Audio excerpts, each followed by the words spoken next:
ఇక ఇన్ని డేస్ నుండి అనుకోగానైతే ఇప్పటికైతే అమ్మ వాళ్ళ ఇంటికి వెళ్ళడం అయితే వీలైందండి. అస్సలు 15 డేస్ నుండి పోదాం అనుకుంటున్నాం, అస్సలు పోస్ట్ పోన్ అవుతుంది.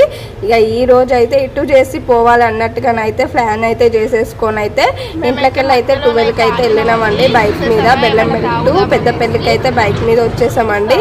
బెల్లంపల్లిలో ఉన్నప్పుడు అయితే కొంచెం ఎండ తక్కువనే ఉండే, కానీ మధ్యలోకి వచ్చినాకైతే చాలా అయిపోయిందండి, ఫుల్ ఘోరంగా అయిపోయినాము. ఇక ఒక దగ్గర మధ్యలో ఆగేసుకొని అయితే సోడా అయితే అట్లా చల్లగా తాగేసాము. రోడ్డు మాత్రం మంచిగా ఉండే, అంటే సమ్మర్ కదా కొంచెం వేడికి అందరు బయటికి వెళ్ళలేకుండా ఉండే, మంచిగా ఎవరు లేకుండే, అలా అయితే మంచిగా వెళ్ళేసాము. కానీ ఒక్కొక్కసారి మధ్యలో మబ్బచ్చుడు ఎండగొట్టుడు అట్లా అయ్యేసరికి అయితే చాలా కష్టమైపోయిందండి. మళ్ళీ చాలా డేస్కి బైక్ మీదనైతే వచ్చేసామండి. ఇక ఫుల్ హ్యాపీ. నెక్స్ట్ వీడియో పెడతాను మమ్మీ వాళ్ళ ఇంటికి వచ్చినాక మమ్మీ మా కోసం ఏం చేసింది అనేది. ఇక్కడైతే నాకైతే ఫుల్ పండుగ అండి, ఒక 15 డేస్ వరకు అయితే. ఓకేనండి, వీడియో నచ్చితే మాత్రం subscribe and like and share.